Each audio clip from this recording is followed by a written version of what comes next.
Now we will add a new sample of the liquid and then enter the tests of that sample. The first thing to select is the date on which the sample was taken. Then which equipment corresponds, transformer, OLTC, or bushing. If it is an OLTC, you have to select which winding it corresponds to. If it is a bushing, you have to select which winding and phase it corresponds to. In this case it corresponds to a sample of the transformer. The reason for the sample extraction is also entered, in this case it was routine.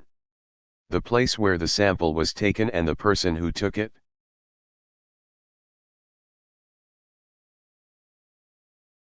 Ambient temperature, relative humidity, sample temperature, and top liquid temperature are entered.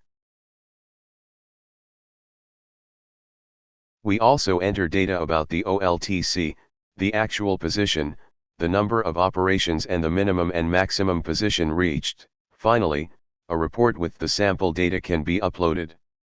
That way we have all the information backed up and being able to open it at any time.